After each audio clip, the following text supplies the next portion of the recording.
Go for it. Hey, good morning, everyone. It's V, the Grill Economist, coming to you live again, and we are actually doing another Rogue Money interview series, and we have a very special guest on today.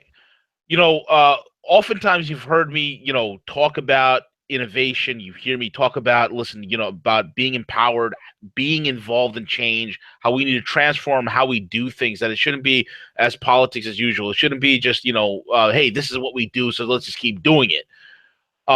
We have just the guy here.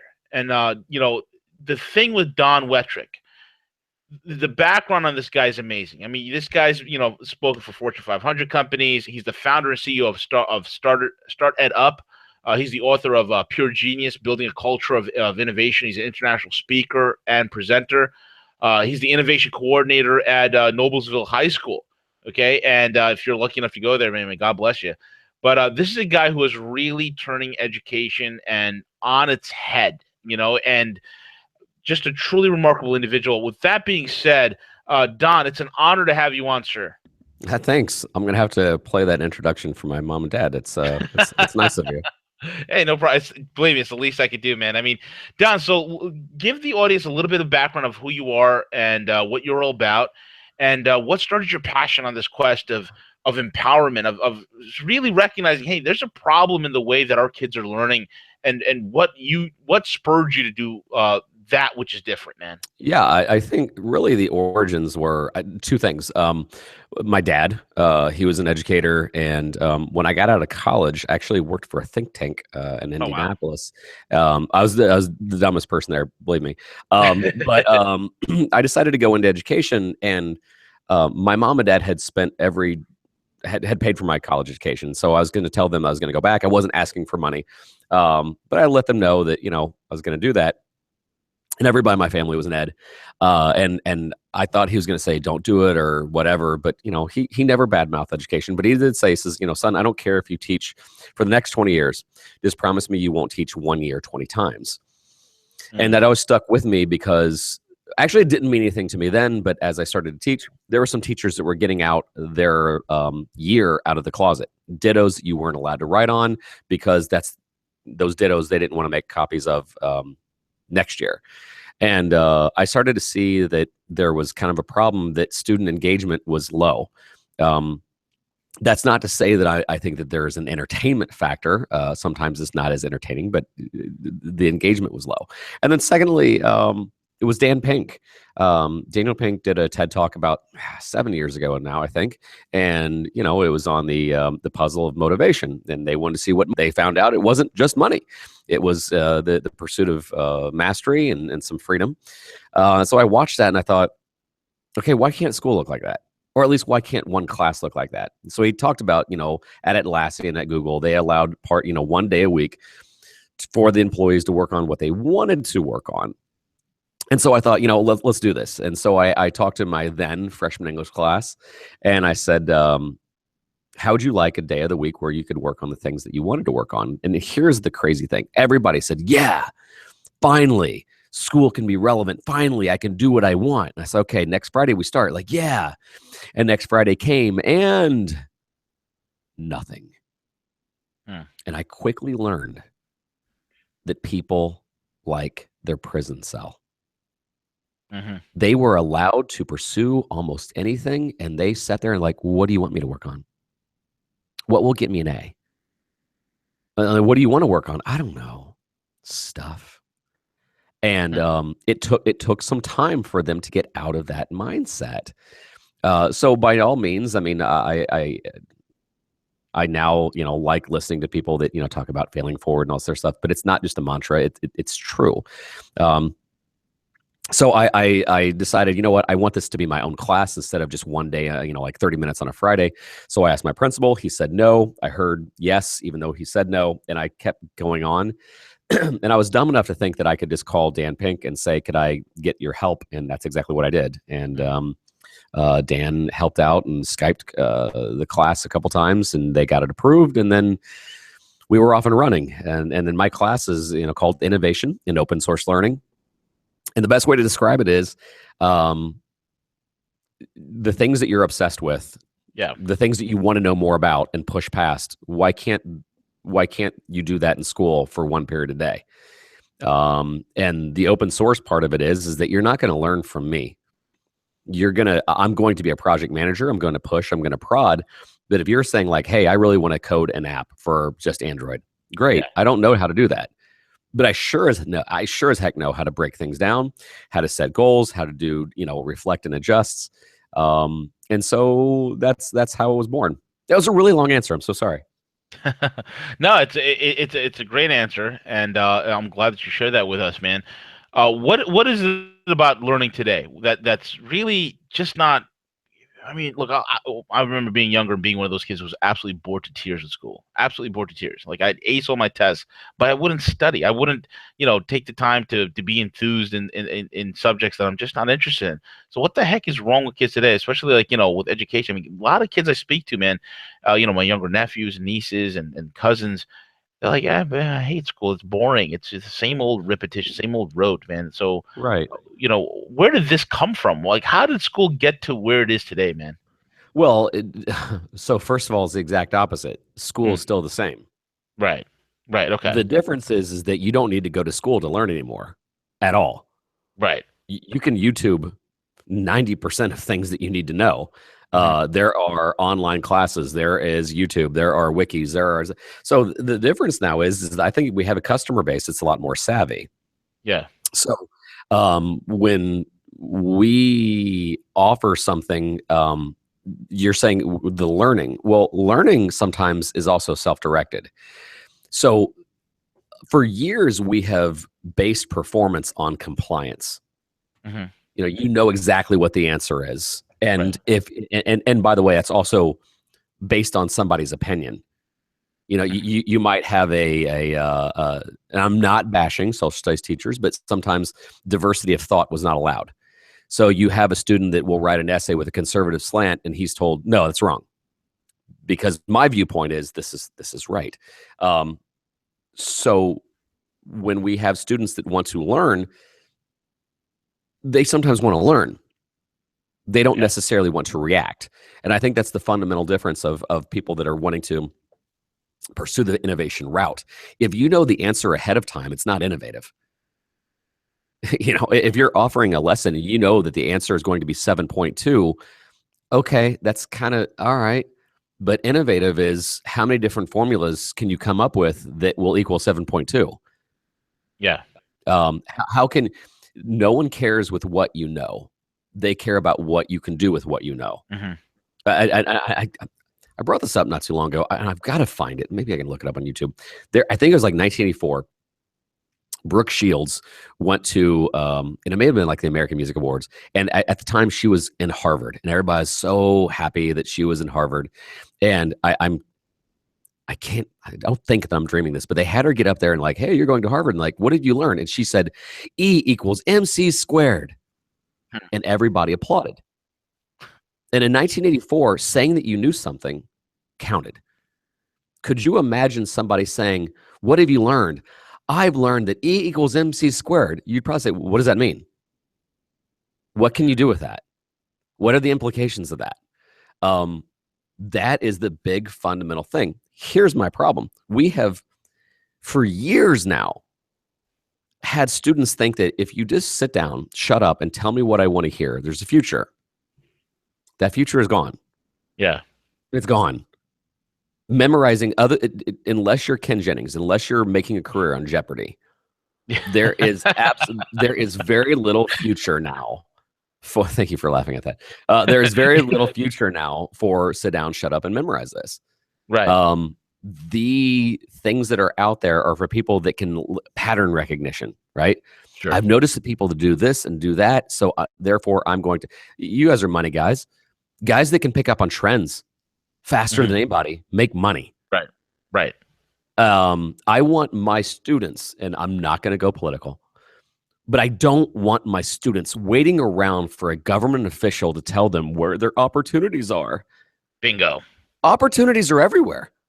And this is the fundamental thing that I love about my class. When other people are running for the exits because there's a problem, they're running to the problem. Because my students know that opportunities are everywhere, and the world's richest people solve small problems. That's it. So when Right. our students can say, when everybody else is complaining, oh, this sucks, I wish somebody ought to do something about that. Somebody ought to is you. Hmm.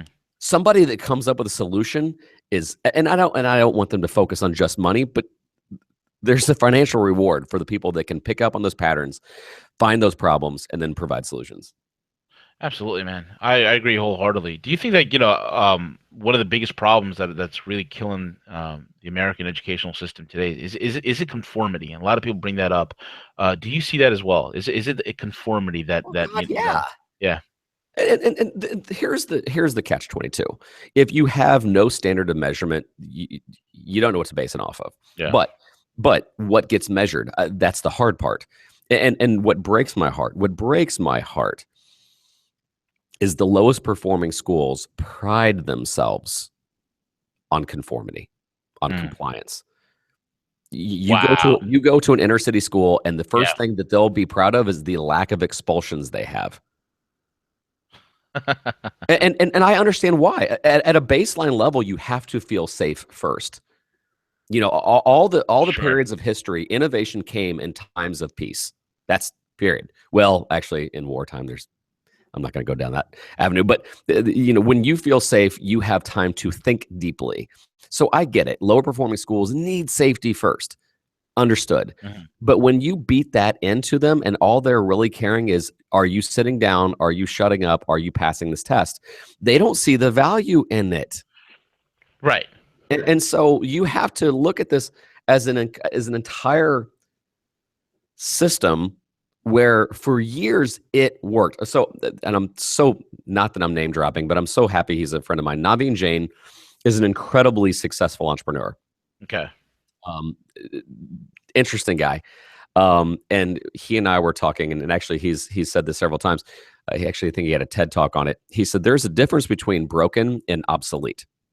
Mm. He says, our education in a lot of ways is obsolete. And he says, if your grandpa got out his flip phone and started pointing his camera, I'm sorry, he started pointing the phone at him and says, why aren't the Instagrams working? You'd say, he's like, my phone must be broken. And you'd say, no, grandpa, your phone's not broken. What it was designed to do is to make phone calls, and it works. But what you want to do is something different, and it's obsolete. Yes. What our schools were designed to do absolutely worked Yeah. up till, I would argue, maybe the early 90s. And they're still doubling down on a lot of that. What they're designed to do, it used to work. Now, not as much. Punch in and punch out at your at your factory, done. That was really good. Make good boys and good girls that would follow rules, done. Now all of a sudden, who are our heroes now? The Mavericks, the true rule breakers. Although ironically enough, I just don't want my kids to be assholes. I don't like and maybe make some of your listeners mad. I don't like the hero worship of Steve Jobs. He was not a nice person. Right. Okay. I think you can be a freaking great innovator, but be a nice person. And again, that's something I really enjoy about Naveen. The guy just gives and gives and gives, and he wants to solve problems that affects billions of people, and be humble about it. So I want my kids to find solutions. I want them to be successful, but I don't want them to be assholes. Very well said. I mean, I'm sure a lot of Apple fanboys are going to be a little butthurt about that statement, but No, fine, let him be. He was a jerk. yeah, I mean, seriously, was he yeah, smart? Absolutely, but was he yeah, mean to people? I don't like that. Be nice. absolutely, man. So, we're looking at the obsolete school system, and it's absolutely obsolete, man. One of the problems that's always identified is that one size fits all mentality, and clearly you've discovered that one size clearly does not fit all. Yeah. What do you do? Yeah. I think that right now everybody needs to have at minimum a conversation. This is the hard part. Again, if you are now, like, say that you're a teacher at an inner city elementary, and you're saying, but you don't understand what I go through. Respect, understood. Those those things have to be addressed. But I think a lot of this is the culture and environment. I Mhm. can't tell you how many times now it's the cool thing to talk about and reference Carol Dweck's mindset, growth mindset, growth mindset. We have a responsibility in education to create a culture to foster growth mindset. Case in point, if you brought a child to Disney World, their mind will explode with possibilities. Sure. Juxtapose that with if you go and actually I got to say my home state has done a much better job of cleaning up this mess. But if you stand in line at the Bureau of Motor Vehicles, growth mindset is not going to be on your mind. You're just like, God, when am I going to get out of here? Yeah. There is no hope for you. So while growth mindset is about overcoming obstacles, I get it. I get it. I get it. But to a 5-year-old that just wants to learn things, one part of their day can be growth mindset oriented. It's what you want to do, man. How can I help you learn how to build a better Minecraft castle? Mhm. Because that will then make their mind explode. If you get into a score like, just shut up, Mhm. the kid that may have growth mindset is going to just give up. Mm. And that's what hurts me more. That is truly the rich getting richer and the poor getting poorer. Schools that are doubling down, tripling down on compliance, it makes you not want to be there. And who the heck wants to report to a place where you're always told, sit down and shut up? Now, I can just hear people say, well, but you don't know what it's like in my school. It's violent, it's dangerous, all this other stuff. So start at the elementaries. Yeah. Let them know that school is a fun place. Let them know that school, it is so fun to learn. And especially if you're given time, like, look, if you know, there's some things you do have to get through that are fundamental and some classes that you have to get through, but your reward is we have like this learning recess time, right? You have your own 20% time. That's what I'm working. That's actually what StartEdUp's all about. I want to have the foundations of this at every elementary school. It will then bubble up and then it'll seem natural at middle school. And then you'll have to, the kids that, because I don't think that you have to have this at every high school for every student. This should be an elective. There are some students that just simply like to memorize stuff, and that's cool. That's great. But there's also a lot of kids that don't like to, and that this class should be available to as an elective in every high school. And that's one of the reasons why I wrote my book, and that's one of the reasons why at StartEdUp, basically we do a lot of teacher training. We consult with schools on how to provide this kind of class, how to work your way from kindergarten through 12th grade. Tell us a little bit about your book, man. I think it's very key that people understand it. The book is a confession of someone that didn't know what he was doing and starting to figure things out. When I first wrote it, we were doing okay, and it's funny because actually I'm about ready to, yeah, I'm almost in the process of writing a second. I'm like, okay, here's us. Here's some of the things that I've seen, and here's why the alarm bell should be ringing. There's a reason why we started off and we were terrible, because we were not open to this growth mindset thing, right? Yeah. Yeah. And so the book was, here's some patterns I've seen, because really innovation is about pattern recognition. Here's some patterns I've seen. Here's the reason why. Here's the things you should avoid. And there's even 2 chapters on being social media savvy. Mm. I heard it when people say, well, it's not what you know, it's who you know. Well, then let's freaking know more people. Yeah. It's that if things were that simple, well, then do it. You guys got connected on me, from CJ because, one, he's known me, but also through social media. I mean, okay, now is where I name drop, and I'm sorry. But like, I take to Twitter and LinkedIn. So if a student's like, hey, Mr. Wettrick, I really want to collaborate with this guy or at least have a conversation with him, we reach out to them. Right. And we get more yeses than we get nos. Like, and here's the name drop. We had an hour-and-a-half conversation 3 weeks ago with Tim Ferriss. A couple of my kids were like, hey, we really want to talk to Tim Ferriss. All right, fine. It took a while. Right. Naveen, Dan Pink. I mean, we reach out to people because if knowing people is important, then let's do that. Instead of just saying, well, it's unfair. The world's unfair. Oh, stop it. Exactly. Stop it. Do something about it instead of complaining. But very few people actually, well, there's the joke we had in this class. We said that this class is the difference between December 31st and January 15th. it is fun on December 31st to say that what you're going to do in the next year. That resolution is fun. I'm going to lose weight. I'm going to make more money. I'm gonna. And by the December or January 15th, you're like, oh, to heck with it. Yeah, most people's resolutions have hit that wall, man. That Right. reality sunk in. And So, I mean, my job in that case is to be your resolution buddy. I'm there prodding you, making sure you go along. We have our own process. We have a methodology in which to kind of tackle these things. But it's we're constantly reaching out. We're constantly doing things. And so, yeah, that's basically what the book's about. That's awesome. And speaking of the book, guys, I mean, just to let everybody know, the audience know, I just purchased the book on Amazon, and I also the physical book, and I also got the Kindle copy as well. So I see Don's work as being very, very vital. Don, one of the things about school, okay, what is it about, like, we talk about like the waste of time that it is, and it's old, it's obsolete. What are some of the things that you are doing that's completely revolutionary, that's turned education on its head, man? Talk to us about that 20% principle, man. So I would say that one of the things that I really, really, really love, my gosh, this is like picking your favorite song or your favorite child. There's so many projects going on right now. To not play favorites, I'll give an example of somebody who graduated last year. How about that? So one of our students watches 60 Minutes, and she sees a thing on the Fresh Bucks program of Detroit, and basically people are on food stamps, or they're now called SNAP benefits. To somebody, they said, let's to make sure they eat healthy, let's get them to match their food stamps at the local farmers market. And she thought, why not here?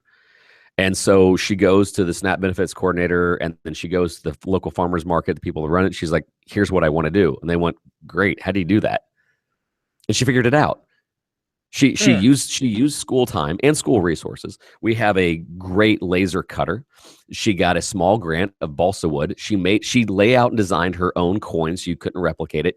And she basically was distributing it to people that were on SNAP benefits to A, spur the local economy at the farmer's market, and B, get people that traditionally don't eat as healthy to buy fresh, locally produced food, right? That's just one thing. I mean, we've had some kids that have developed apps. Here's a funny story. Here's one thing I like. We had a student last year who was contemplating not going to college because he wanted to be an entrepreneur. And he thought, instead of paying a lot of money to learn how to be an entrepreneur, what if I just learned on my own?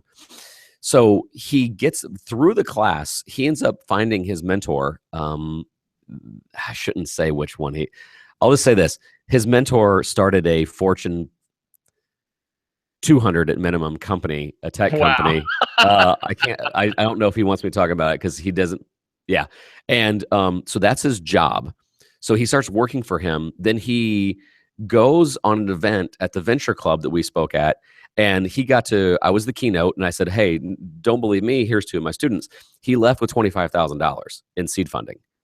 Wow. Then he got it matched. So his job, I think, pays him right around, I don't know, $30,000.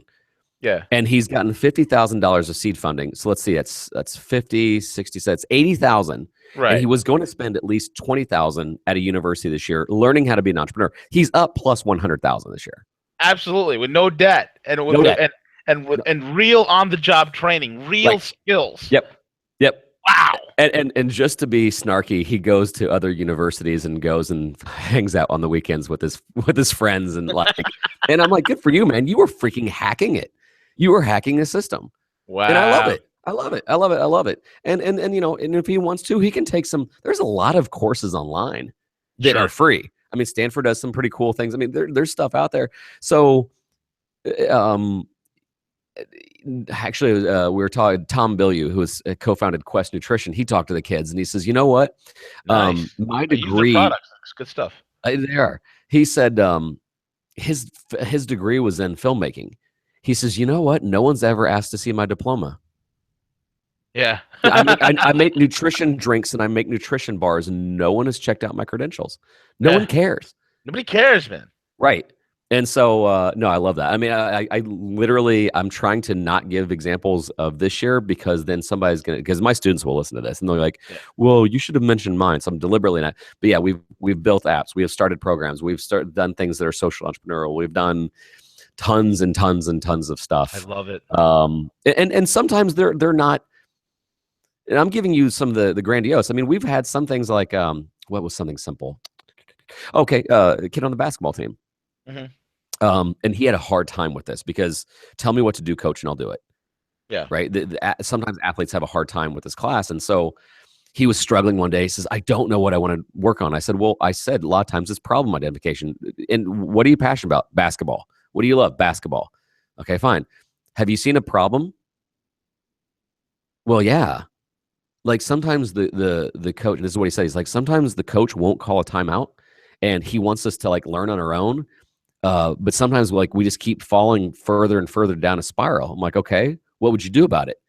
He's like, well, if we can't call a timeout, like maybe there's some way of I don't know, like in-game communication that we can kind of right our own ship. Hmm.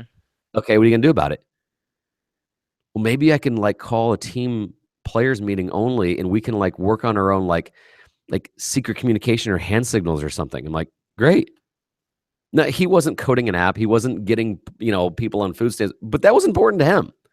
Yeah. And I dig that because he used this class time to make an innovation that hasn't been done for him. And so yeah, so some people like there's a misnomer this class is you have to code an app or you have to start a tech company. You don't. If you want to help your basketball team or you want to work with a local humane society, that's awesome too. Yeah. Yeah. You know what you guys are doing is really remarkable. It's like the decentralization of education, which it should be. And Yeah. you look at all over the world, and we're from the whole economic, geopolitical, geostrategic end of things, and we've been chronicling this whole push against centralized systems, and we're seeing it. We're seeing it. We've seen it in the eurozone where we had the Brexit, we have the soon-to-be Ital exit, and what's going on with the Greek crisis over there and soon to be Germany and France as well, because people are sick of these bloated bureaucracies, these monoliths that are sitting on a high hill somewhere else, far removed from the average person, and dictating to what the average individual and their families and how they should be living. And we're seeing the pushback in there. We saw the pushback, and I think, irrespective of anybody's political views, the election of 2016 shows an absolute rebellion against establishment systems, man, and you cannot deny that. And I'm seeing it in banking because we're from a whole money aspect of it. I mean, the disruptions that have occurred with fiat currencies, the move towards Bitcoin, the move towards decentralization, the internet's being decentralized. You know, uh, Everything is moving towards a decentralized world, and that's really spurring creativity. It's really spurring so much innovation. And Don, like what you're doing with education, man, it is definitely, you guys are on the forefront. I mean, our kids have to survive. They have to compete in a new, modern, fast-paced world where, like you said, the best example, it's like you have a flip phone, but your flip phone, you can't upload your Instagram pics on it. So absolutely, bro. I mean, it's incredible to see this. I'm excited to see this decentralization. No, so am I. And it's funny because earlier I was alluding to diversity of thought is dead. Yeah. And I'm hoping to see that change because somebody knowing what's best for everybody is laughable, laughable. And I don't want to get into a bunch of hot water, but I'll say this: education needs that reawakening, and I think it's coming in the form of a crappy economy. Yeah. Yeah. A lot of people, and invention is what is it? The Necessity is the mother of invention. yes, invention. Thank you. And all of a sudden, people are like, why aren't these things being filled? Well, because we've done a bad job in the last 10 years preparing them for these things. I think that decentralization, I'm hoping you will see. But that's also when you're going to start seeing more and more school choice things pop up. Yeah. Like, look, I'm a public educator. I love public education if it can adapt. Yes. I don't hate on charter schools for the sake of trying. Now, I do hate on charter schools that try to make a fast buck and leave. There's ripe with corruption, but there's ripe with corruption in public schools too. So I think that the more transparent we can be, the more showcasing we can do of what's right, owning up with what's wrong. And partly in my book, you'll read it. I'm like, here's where I screwed up. Mhm. Here, here's the things I'll never. There's a couple of things I didn't want to put in the book, but I did. Yeah. That the more transparent we can be, I think that's going to be good. But the all powerful, especially media, what they choose not to cover is what's usually held this back, and that is why, and I've alluded to it before, as why I love social media. Oh, You absolutely. check me out on Twitter, and you know what I'm doing. I'm public about it. Shameless plug. I started a podcast 2 weeks ago. It's not about education, but it is. Basically, it's the StartEdUp podcast where we interview great innovators, CEOs, authors, founders, things like that, because their lessons of failing and overcoming are so central to education, but it's just not an educationalese. So the more we can use YouTube, social media to kind of showcase what is great, then we don't necessarily have to rely on the media outlets. Yeah, absolutely. And I think again, when with just not this election, but other elections throughout the especially the Western world, it's populism.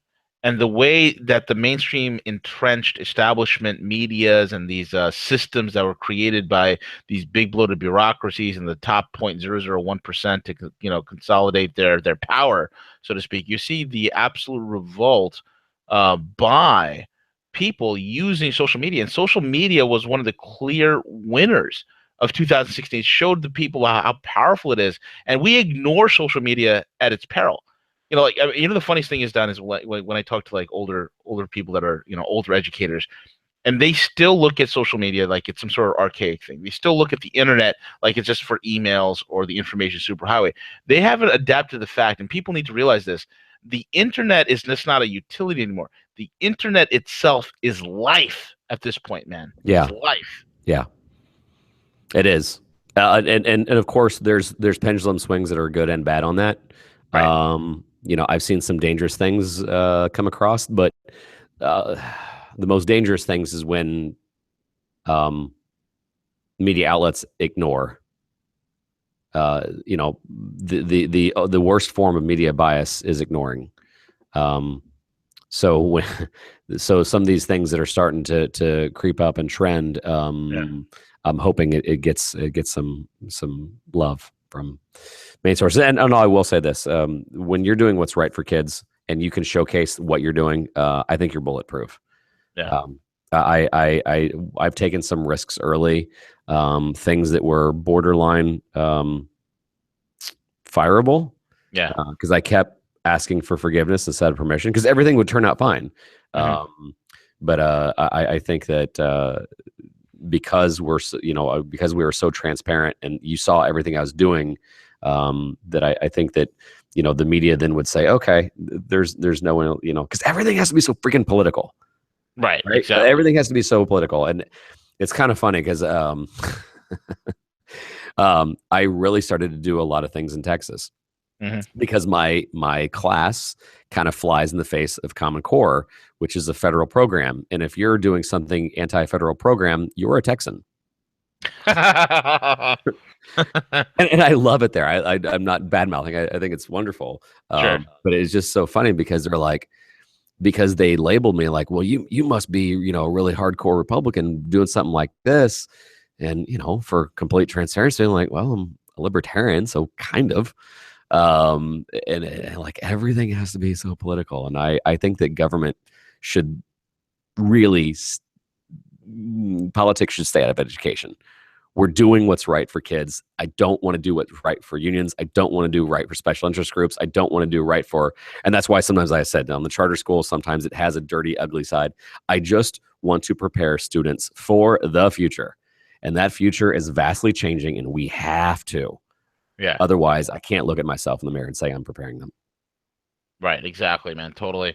Um, the problem again with modern education, like you got all these kids that are, you've taken kids out of the environment where they're sitting down, they're memorizing stuff, they're regurgitating information that's taught to them, and they're archaically being graded by this thing, and that's how it was for so long. Uh, what do you feel about Common Core, and how has things become worse Yeah. because of it? And what do you think? Will there be a pushback? How are basically you're a teacher? See, How are educators? that's just I mean, so this is always the catch 22. Yeah, Um, I want schools in a lot of ways to police themselves sure. because they'll know but okay, so when there's no standard, then there's no standard. And at the same time, you have to allow for some differences. Now, I've seen some teachers that are like, I'm just going to shut my door and do it the way I've always done it. And in a lot of cases, they're still teaching to the test. So in some ways, they're rewarded because they're teaching to the test. Common Core and a lot of these things are bad with an asterisk. I think that I'm not throwing all the baby out with the bathwater. I like that there's foundational learning. You should be able to be at this level for math, and you should be able to read this many, this grade level, and you should be able to comprehend this much. I'm cool with that, because if there's really crappy schools, they're outed, right? But that being said, it should be, you're setting the minimums, right? Like, get that Right. stuff out of the way and say, okay, you guys are at the minimum. Now, could you show me some growth? Could you show me some innovation? What is being done that hasn't been done before? Is there an information exchange with other teachers? Are you guys working with or working at the students? Those kind of things can open up after you've proven that you've hit the minimums. But when you and this is where I start sounding a little bit more pro-union, when you badger teachers and say your pay is tied to performance, if they're not doing X, Y, and Z, then there's no time to innovate. There's no time, because you have to take care of these baseline needs. And so that's why at times it's really a thankless job to be a teacher. And people listening like, well, then what are you saying? Are you saying that Common Core is good? The parts of it. Right. Are you saying it's Right. bad? Parts of it. Right.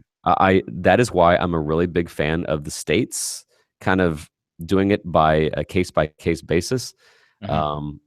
But yeah, this is the problem. When you try to make everything uniform for everybody, you're going to get a cookie cutter vanilla.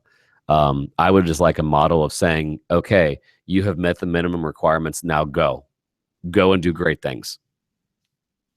Absolutely. Absolutely. Don, we're about coming to the end of the interview, man. Why don't you plug your contact information again? Your books, how people could reach you, how people could follow you on social media. Sure. I'm pretty active on Twitter. I'm at Don Wettrick. That's Mhm. DonWettrick. You can always email me. Let's see. The shortest one is just dwettrick@gmail.com. It won't give you the business one. It's longer. Books on Amazon.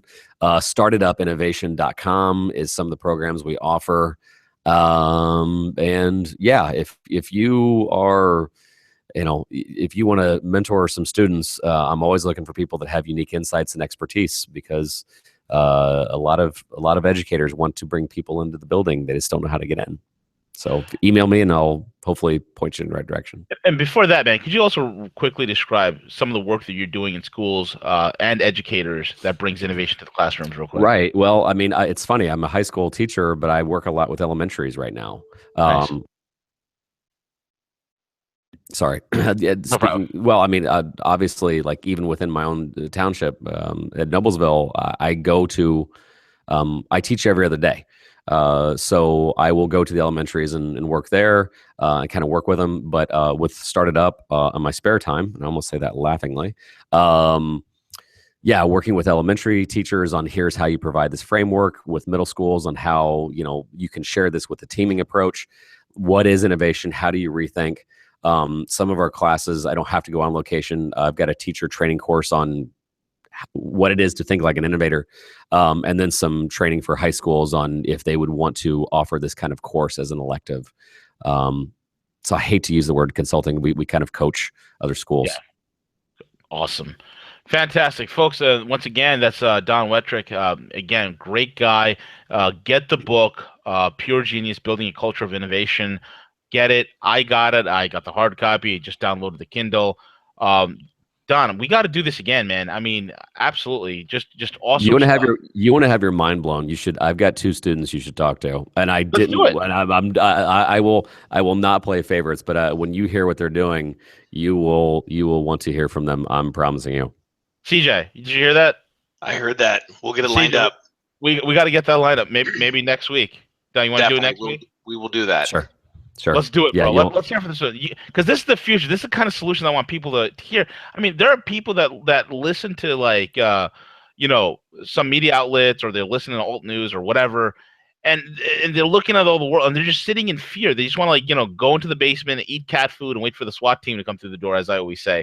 But there's so much opportunities, man, and this is the future. And I think it's key. I think people need to hear it, man. Absolutely, Don. Let's do it, bro. that's not a problem. Fantastic.